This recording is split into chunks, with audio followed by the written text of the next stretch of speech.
रानीगंज थाना क्षेत्र के हिल बस्ती इलाके में बावरीपाड़ा और डोमपाड़ा के लोगों के बीच हुई झड़प के बाद फिलहाल इलाके में स्थिति सामान्य है। सोमवार को देखा गया कि इलाके में भारी संख्या में पुलिस तैनात की गई है। वहीं इस मामले को लेकर रानीगंज थाने में अलग अलग दोनों पक्षों की तरफ से मामले दर्ज करवाए गए हैं। फिलहाल इस संबंध में किसी की गिरफ्तारी नहीं हुई है।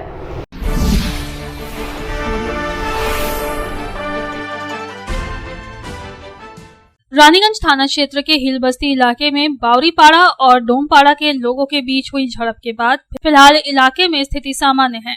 सोमवार को इलाके में जाकर देखा गया कि इलाके में नए सिरे से अशांति न हो, इसके लिए भारी संख्या में पुलिस की तैनाती की गई है। साथ ही पुलिस पूरे इलाके में गश्त लगा रही है। वहीं इस इलाके में एक युवक के द्वारा आत्महत्या किए जाने और फिर उसके बाद दोनों पक्षों के बीच हुए टकराव को लेकर रानीगंज थाने में अलग अलग मामले दर्ज करवाए गए हैं। पुलिस पूरे मामले की छानबीन कर रही है। फिलहाल इस मामले में किसी की गिरफ्तारी नहीं हुई है। रानीगंज थाने के आईसी विकास दत्त ने कहा कि फिलहाल इलाके में शांति व्यवस्था कायम करने का प्रयास किया जा रहा है। पुलिस हालात की कड़ी निगरानी कर रही है। दोनों पक्षों के तरफ से मामला दर्ज करवाया गया है और पुलिस जांच कर रही है। यहाँ बता देना जरूरी है कि रविवार सुबह डोमपाड़ा में रहने वाले दीप बादेकर युवक का फंदे से झूलता हुआ शव उसके घर से बरामद किया गया। इस घटना को लेकर इलाके में उत्तेजना फैल गई।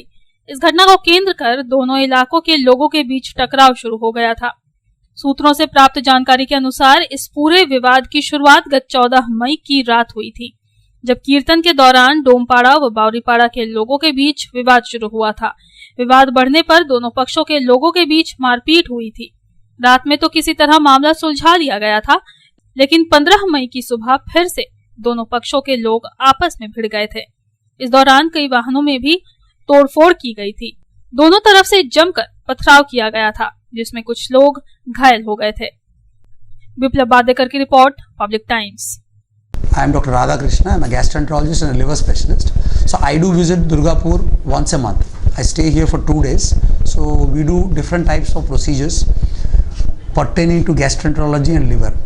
So we have a range of evaluations that we do here. We do the routine endoscopy, colonoscopy.